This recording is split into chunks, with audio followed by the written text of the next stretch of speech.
ரீசெண்டாக prime மினிஸ்டரோட ஸ்பீச்சில் gold வாங்காதீங்க, அதுக்கப்புறம் நிறைய பெட்ரோல்லாம் யூஸ் பண்ணாதீங்க, அந்த ஒரு பார்ட்டை மட்டும்தான் நம்ம மொத்த தமிழ்நாடுமே ஃபோக்கஸ் பண்ணோம். ஆனால் அதில் காப்பர் அப்படிங்கிற ஒரு விஷயத்தை பற்றி அவர் பேசியிருப்பார். हमारे देश में हड़तालें करवाकर कॉपर प्लांट्स को ठप करवा दिया गया.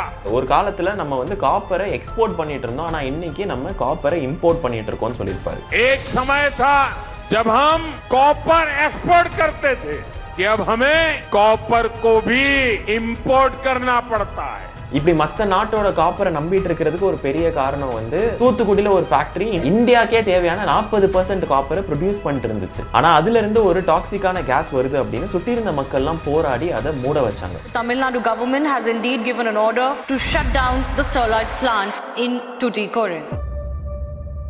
இந்த ஒரு போராட்டத்துல 14 பேர் மோசமான வழியில உயிரை இழக்கிறாங்க.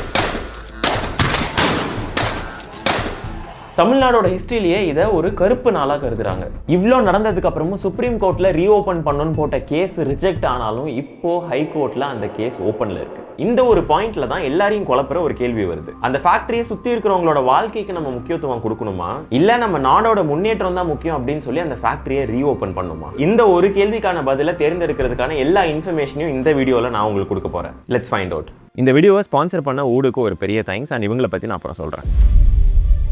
ஸோ இப்போ இந்த ஃபேக்ட்ரியை பற்றி தெரிஞ்சுக்கிறதுக்கு முன்னாடி இவ்வளோ பேர் உயிரிழந்ததுக்கு அப்புறமும் எதுக்கு கவர்மெண்ட் இதை ரீஓப்பன் பண்ணணும்னு நினைக்கிறாங்கிறத தெரிஞ்சுக்கலாம். நான் முன்னாடியே சொன்ன மாதிரி இப்போ நீங்கள் சுற்றி பார்த்தீங்க அப்படின்னாலே ஏசி, ஒயர், ஃபோன், இல்லை உங்கள் வீட்டுக்கு வெளியே இருக்கிற டிரான்ஸ்ஃபார்மர் கூட எல்லாமே காப்பரை டிபெண்ட் ஆகி தான் இருக்குது. ஆல்மோஸ்ட் எங்கெல்லாம் நம்ம எலக்ட்ரிசிட்டியை யூஸ் பண்ணுறோமோ அங்கே எல்லா இடத்துலையுமே காப்பர் இருக்கும். ஏன்னா இந்த ஒரு மெட்டல் வந்து எலக்ட்ரிசிட்டியை ரொம்பவே எஃபிஷியண்ட்டாக கண்டக்ட் பண்ணும், அண்ட் இது ரொம்பவே சீப்பும் கூட. அண்ட் ஃபியூச்சரில் எலக்ட்ரிக் வெஹிக்கிள்ஸ், ரினியூவபிள் எனர்ஜி, அப்புறம் ஏஐலாம் கூட காப்பரோட தேவை வந்து நமக்கு இன்னும் ஜாஸ்தி ஆகிக்கிட்டே தான் இருக்கும். ஏன்னா ஒரு பெட்ரோல் காரை விட எலக்ட்ரிக் வெஹிக்கிளுக்கு 4 மடங்கு அதிகமாக காப்பர் தேவைப்படும். அண்ட் ஏஐ பற்றி நான் சொல்லவே தேவையில்லை. ஏன்னா ஒவ்வொரு டைம் நம்ம அது கூட சாட் பண்ணும்போதும் ஏஐ டேட்டா சென்டர்ஸில் எக்கச்சக்கமான காப்பர்ஸை யூட்டிலைஸ் பண்ணிட்டு இருப்பாங்க. அண்ட் பிரச்சனை என்ன அப்படின்னா இந்த காப்பருக்கு ஒரு நல்ல சப்ஸ்டியூட்டே இல்லை. இதை தான் கிட்டத்தட்ட ஒரு 150 வருஷமா டிபெண்ட் ஆகி இருக்கும். இன்னைக்கு ஒரு வருஷத்துக்கு 28 மில்லியன் டன் காப்பர் யூஸ் பண்றோம். அண்ட் இதே மாதிரி போயிட்டு இருந்துச்சு அப்படின்னா 2040ல் 42 மில்லியன் டன் காப்பர் நமக்கு தேவைப்படுமாமா. கிட்டத்தட்ட ஒரு 50% டிமாண்ட்ல இன்க்ரீஸ் ஆக போகுது. ஆனா இப்போ எல்லாருமே ரொம்ப பயப்படுற ஒரு விஷயம் என்னன்னா அதே 2040ல் சப்ளை வந்து ஹெவியா அடி வாங்க போகுதான். இதனால கிட்டத்தட்ட 10 million metric ton copper shortage ஆக வாய்ப்பு இருக்கு. ஏன்னா ஒரு 2030க்கு அப்புறமே காப்பர் டெபாசிட்டை தேடி எக்ஸ்ட்ராக்ட் பண்றது எல்லாமே ரொம்ப டிஃபிகல்ட்டா மாற போகுது. அண்ட் இந்த மாதிரி ஒரு நிலைமையில இந்தியாவால காப்பரை ப்ரொடியூஸ் பண்ண முடியல அப்படின்னா அகைன் இப்போ எப்படி ஆயில நம்ம டிபெண்ட் ஆகி இருக்கிறோமோ அதே மாதிரி காப்பரை டிபெண்ட் ஆகி இருக்கிற நாள் வந்து ரொம்ப தூரம் இல்லை. இன்ஃபேக்ட் எப்படி காப்பரோட டிமாண்ட் மட்டும் ஏறிடுச்சு அப்படின்னா அதோட ப்ரைஸ் ஜாஸ்தி ஆயிரும், அதோட விலை மட்டும் கூடிருச்சு அப்படின்னா நம்ம ஆல்மோஸ்ட் யூஸ் பண்ணுற எல்லா பொருட்களுமே ரேட்டு ஏறிடும். ஸோ இந்த காப்பர் இல்லை அப்படின்னா இவ்வளோ பிரச்சனை இருக்குது அப்படின்னா ஒருவேளை அந்த ஃபேக்ட்ரியை நம்ம ரீஓப்பன் பண்ணலாமா?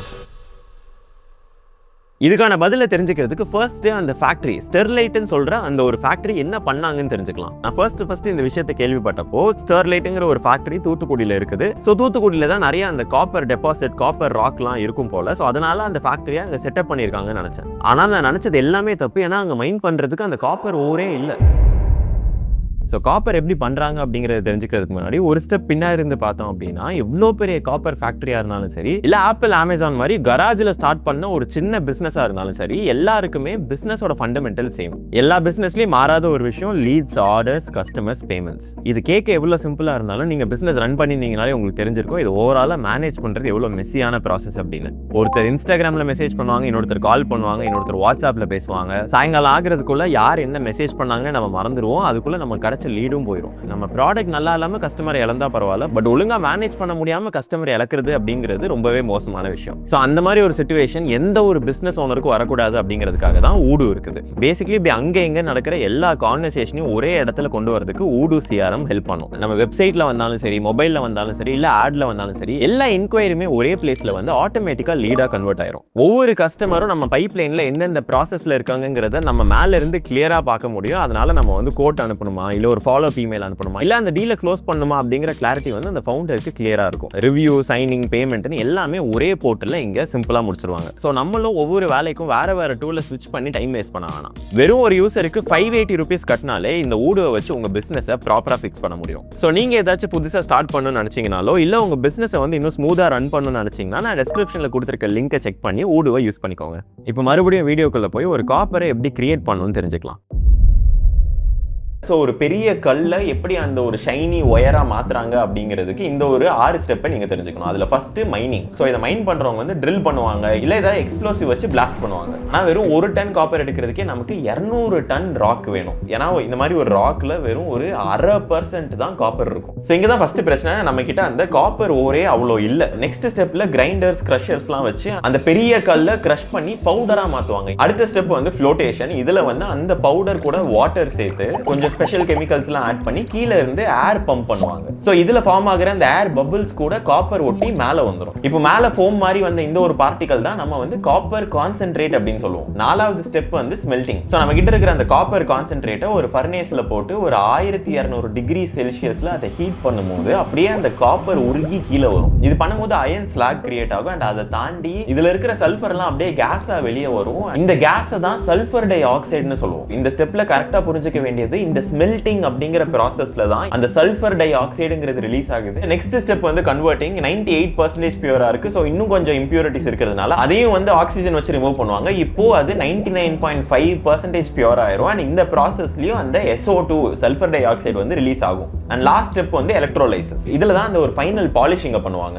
இப்போ இது பண்ணும்போது ஒரு ஸ்லட்ஜ் மாதிரி கீழே கிரியேட் ஆகும். ஆனா அது வந்து வேஸ்ட் கிடையாது. அது கோல்டு, சில்வர், பிளாட்டினம் எதுவா வேணாலும் இருக்கலாம். ஸோ இப்போ இந்த 6 ஸ்டெப்ல 4வது ஸ்டெப்ல தான் சல்ஃபர் டை ஆக்சைடு அப்படிங்கிற ஒரு விஷயம் வருது. இந்த கேஸால ஒரு டவுனையே கழுத்தை நெரிச்சு கொள்ள முடியும். இதை நம்மளால பார்க்க முடியாது அண்ட் டக்குன்னு நம்மளால ஸ்மெல் பண்ணி கண்டுபிடிக்க முடியாது. ஆனா இது நம்ம லங்ஸ்குள்ள கம்மியா என்டர் ஆகிச்சு அப்படின்னா கண்ணுல இருந்து தண்ணி வரும், தொண்டையில ஏதோ ஸ்கிராச் ஆகிற மாதிரி ஃபீல் ஆகும். அண்ட் இதோட லெவல் ஜாஸ்தியாக நம்மளால மூச்சு விடுறது கஷ்டப்படுவோம். அண்ட் ஒரு பாயிண்ட் மேல நம்மளால மூச்சே விட முடியாது.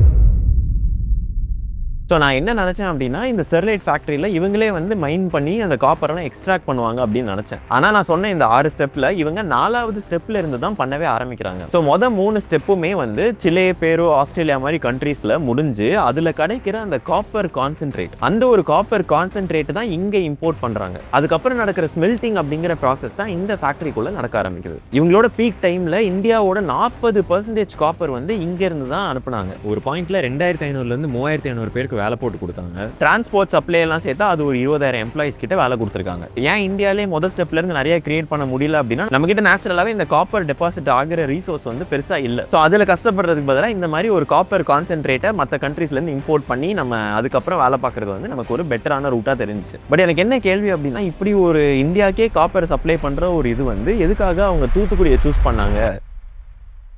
தூத்துக்குடியில் அப்படி என்ன பெனிஃபிட் இருக்குது அப்படின்னு நான் பார்த்தப்போ, இவங்க 1992லேயே மகாராஷ்டிராவில் வைக்கலான்னு பிளான் போட்டிருக்காங்க. அப்புறம் அங்கே இருக்கிற மக்கள்லாம் ப்ரொடெஸ்ட் பண்ணி வைக்கவே விடலை. இதே தான் குஜராத்லையும் நடந்திருக்கு, கோவாலையும் நடந்திருக்கு. அப்புறம் 94ல் நம்ம தமிழ்நாடு கவர்மெண்ட் வந்து இதுக்கு ஓகே சொல்லியிருக்காங்க. ஆனால் ஒரே ஒரு கண்டிஷன் போட்டிருக்காங்க. கல்ஃப் ஆஃப் மன்னார் அப்படிங்கிற ஒரு மரைன் ஜோனுக்கு ஒரு 25 கிலோமீட்டர் தள்ளி இந்த பிளான்ட்டை நீங்கள் போட்டிங்கன்னா எங்களுக்கு ஓகேங்கிற மாதிரி பேசியிருக்காங்க. ஆனால் அதையும் இவங்க வயலேட் பண்ணி 14 கிலோமீட்டர் தூரத்தில் தான் இவங்க அந்த பிளான்ட்டை போட்டிருக்காங்க. அந்த பிளான்ட் வச்சு கொஞ்சம் மாசத்துலேயே நிறைய பேர் கம்ப்ளைண்ட் பண்ண ஆரம்பிச்சிட்டாங்க. ஏன்னா அங்க இருக்கிற ஏர்லாம் டோட்டலா பொல்யூட் ஆகுது, தண்ணியெல்லாம் வந்து கண்டாமினேட் ஆகுது. 2005ல் என்வைரன்மெண்டல் ஆடிட்னு ஒன்று நடத்தும் போது அங்க இருக்கிற தண்ணியில ஆர்சனிக் அப்படிங்கிற ஒரு டாக்ஸிக்கான கெமிக்கலை கண்டுபிடிக்கிறாங்க. இந்த மாதிரி ஒரு டாக்ஸிக் கெமிக்கல் வந்து சின்ன அமௌண்ட்டாக இருந்தாலும் அடிக்கடி அதில் நமக்கு எக்ஸ்போஷர் ஆச்சு அப்படின்னா நமக்கு இது ரொம்பவே danger. Skin problem, nerve damage, even cancer risk கூட இது கூட்டுமா. 2007ல் இன்னொரு ஸ்டடி பண்ணும்போதுமே அதை சுற்றி ஒரு 5 கிலோமீட்டர் ரேடியஸில் இருக்க நிறைய பேருக்கு ஆஸ்மா மாதிரி நிறைய respiratory டிசீசஸும் இருக்குதாமா. have been diagnosed with severe diseases. அந்த அளவுக்கு புற்றுநோய் அதிகரித்திருக்கின்றது. எங்களால் வாழ முடியாது, மூச்சு திணறல் எல்லாத்துக்குமே வர வாய்ப்பு அதிகமாக இருக்குது. இறந்தப்பறம் தான் அது கேன்சர் அப்படிங்கிறது. ஸோ இது எல்லாத்துக்கும் நடுவில் தான் அந்த ஒரு கம்பெனி நடந்துட்டு இருக்கு. எஸ்பெஷலி அடுத்து 2013ல் ஒரு கேஸ் லீக் நடக்கும்போது பயங்கரமான பிரச்சனையாச்சு. நிறைய பேருக்கு மூச்சு முட்டுற மாதிரி ஆகியிருக்கு, மிஸ்கேரேஜ்லாம் ஆகியிருக்கு. அந்த டைம்ல அந்த சல்ஃபர் டை ஆக்சைடு அப்படிங்கிறது லிமிட்டை தாண்டி டபுள் மடங்கா ரிலீஸ் ஆகியிருக்குதாமா. இது ரொம்ப பயங்கரமான ஒரு என்வைரன்மெண்டல் இஷ்யூன்னு தெரிஞ்சாலுமே வந்து சுப்ரீம் கோர்ட் வந்து அதை ஷட் டவுன் பண்ணல. ஏன்னா காப்பர் அப்படிங்கிறது டிஃபென்ஸ்க்காக இருக்கட்டும், ஆட்டோமொபைல்காக இருக்கட்டும், எல்லாருக்குமே ரொம்ப இம்பார்ட்டன்ட். ஆனால் அந்த கம்பெனிக்கு இந்த பிரச்சனைனால 100 கோடி ஃபைன் போட்டாங்க. கிட்டத்தட்ட ஒரு 15 வருஷம் முன்னாடி சுப்ரீம் கோர்ட் சொன்ன அந்த ஒரே ஒரு வார்த்தை தான் இப்போ வரைக்குமே போயிட்டு இருக்கு. அந்த ஃபேக்டரியை சுத்தி இருக்கிறவங்க ஒவ்வொருத்தரா இறந்து போனாலுமே நம்ம நாட்டுக்கு இது நல்லது அப்படிங்கிறதுனால அந்த ஃபேக்டரிக்குள்ள எல்லாரும் வேலை பார்த்துட்டே தான் இருந்தாங்க. இப்போ இவ்வளோ பண்ற இந்த ஃபேக்டரியை ஓன் பண்றது வந்து வேதாந்தா அப்படிங்கிற ஒரு கம்பெனி. இந்த கம்பெனியோட ஓனர் வந்து அனில் அகர்வால்னு ஒருத்தர்.